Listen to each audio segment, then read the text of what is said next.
So we sell a lot of greens here, and there's so many different kinds of greens that it lends itself to conversation about them. I've had people send me messages about how their greens are so bitter, or the tenderness is not like store bought, or things like that. But there's reasons why. So greens, a lot of greens like cooler temperatures. They like slight shade to sun, and they like coolness. They're round. I consider them, I call these round leafy things to grow. So they're tender. So you have to be aware that your greens are going to be the best in the spring and in the fall. Now, if you can grow them in a greenhouse that has a swamp cooler in it, and it stays really cool all the time, and you can control the temperature, you can get whatever you want year round, which is incredible. That's an incredible thing. But some of us don't have that. I'm working on it, but some of us don't have that. So what happens when summer hits is that your spinach will go away. Some of the other soft greens that you love so much will go away. A lot of people will grow lettuce, which is not as nutritional, but a soft leaf that a lot of people are used to eat at meals, and it does well temporarily. So it grows quickly, it gets there, but then you better cut it and use it because the heat will kill it. It's, again, heat is not a friend of greens. So in summer, the best greens to look at growing are going to be kale. Kale, chard also, but chard is it's a little icky. Wind, heat, too much water, lack of water can be a problem. So, with the heat, you have a tendency to want to water more, and then chard can sometimes get strange. So, Swiss chard is a good choice. And then the red kales, the red Russian is a really good one that a lot of people like. It's very sweet. And let me show it to you. See it? It's beautiful kale. Very sweet. Very soft until the leaf gets really large. So when the leaf gets really large, it stiffens up a bit. There's nothing wrong with that. But again, people have their preference of texture and sweetness or bitterness. So just understand that one will get more bitter as the leaf gets large. So understand that it'll also bolt when it gets too hot. When it bolts, it loses its sweetness 100%. It becomes a bitter lettuce. But there's nothing wrong with eating a bitter lettuce. You just have to have that taste for it. You have to be okay with it. Adding it to your meat dishes, your scrambled eggs in the morning. I know a lot of you guys do smoothies and you juice. Perfect for that because you're adding in berries and other things to it where, it can take away that slight bitterness to the greens. So other options are Toscano kale, which is a very soft leaf kale. It's pretty durable, but it has a tendency, when it gets hot, it has a tendency to have whitefly, which, you can control. If you have a small patch, you just beat it down with water every day. Or there are things like Pyganic that you can safely use that are organic to treat that.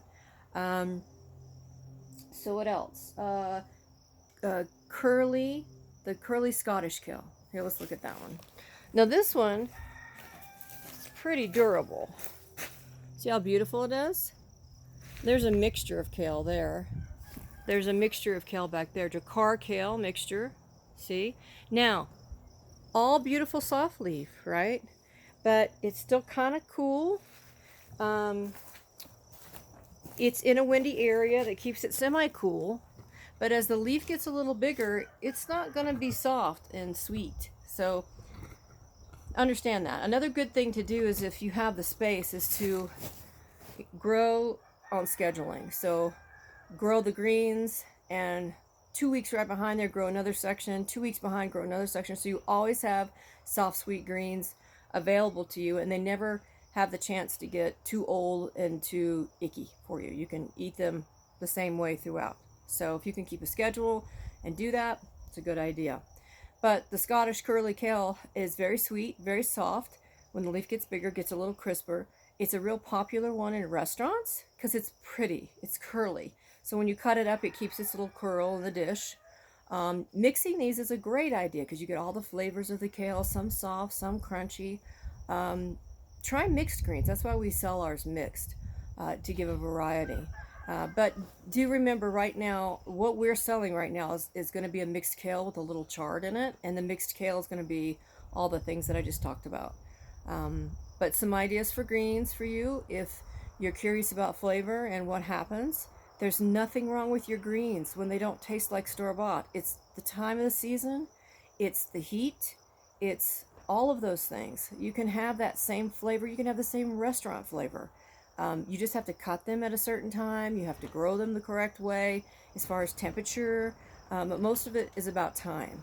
You go to a restaurant, you know, I know you've gone and you want to order this particular salad and they're like, well, we don't have the greens available.